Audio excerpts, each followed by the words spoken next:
Ponyo ay isang Japanese animated fantasy film noong 2008 na isinulat at idinirect ni Hayao Miyazaki.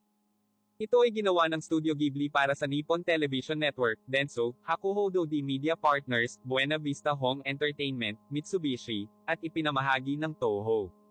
Ito ang ikawalong pelikulang idinirect ni Miyazaki para sa Studio Ghibli, at ang kanyang ikasampu sa pangkalahatan.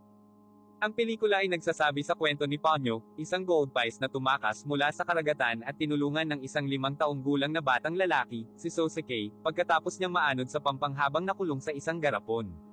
Habang sila ay nagbubuklod sa isa't isa, ninanais ni Ponyo na maging isang batang babae, laban sa mapangwasak na mga pangyayari na dulot ng kanyang pagkuha at paggamit ng mahika. Si Fujimoto, isang wizard na dating tao, ay nakatira sa ilalim ng dagat kasama ang kanyang anak na babae na si Brunhilda at ang kanyang maraming mas maliliit na kapatid na babae, na mga nilalang na parang gold piece na may mukha ng tao. Habang siya at ang kanyang mga kapatid ay